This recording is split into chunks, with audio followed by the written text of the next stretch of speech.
Laidelė iš Kauno Mink, skirta dviračių entuziastams, sveikinasi jau 7. kartą.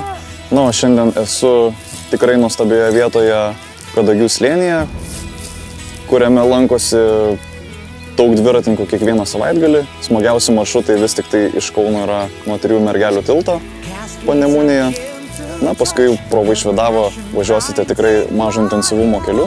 Ir pravažiavę Viršužiglį, pro Orlaviškes pamatę kelio ženklus, pasuksite į šią nuostabią vietą su daug medinių takų specialiai tam įrengtų, suoliukų, pasigrožėti gamta, pasėdėti su kolegomis dviratininkais, galbūt atsivešite savo maisto, gėrimų ir tiesiog smagiai pabūsite, prisimindami šį nuostabų maršrutą esantį pačiame Kaune. Važiuojant maršrutu iš Kauno link Kadagių slėnio, dviratininkams rekomenduojama apsilankyti Kauno Marių regioninio parko direkcijoje, kuri yra įsikūrusi Vaišvydavoje, Miškininkų gatvė 2. Lankytojų centro ekspozicijoje pristatomos unikalios parko vertybės – Kauno Marių atsiradimo istorija. Pavieniams lankytojams ekspozicijos lankymas be pristatymo yra nemokamas. Nepraleiskite progos užsukti į Dubravos rezervatinę apyrubę. Kaip vietinės reikšmės saugomas objektas, ji buvo įsteigta dar 1968 metais, ko pasiekoje jau beveik pusšimtį metų vietovėje auga žmogaus neliečiamas miškas, kuriame saugomi brandūs pušynai bei kitos vertingos augalų bendrijos. Bet kokia ūkinė veikla ar gamtinių išteklių panaudojimas Dubravos rezervatinės apyrubės teritorijoje yra draudžiamas, tad kelionė po šį mišką yra tikras laukinės gamtos grožio kupinas nuotykis. Apsilankę čia užtikrintai išgyvensite daug naujų potyrių, patirsite daug įspūdžių, o svarbiausia, kad turėsite galimybę artimiau susipažinti su savitu gamtos pasauliu.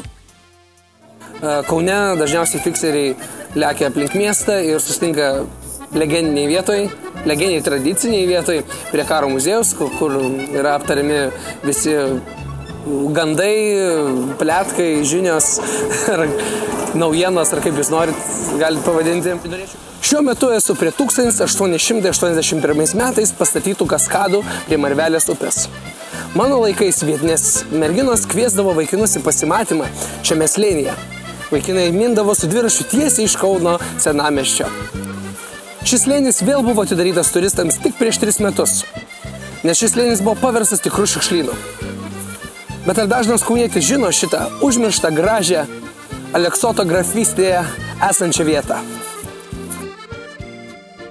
Smagu, kad prieš keletą metų Kauno dviratininkų parado maršrutą papildė ši nuostabi vieta, kurioje susirinkę keli šimtai dviratininkų dalinosi maistu, gėrimais ir žinia apie dar vieną užmirštą Aleksoto grafystės vietą.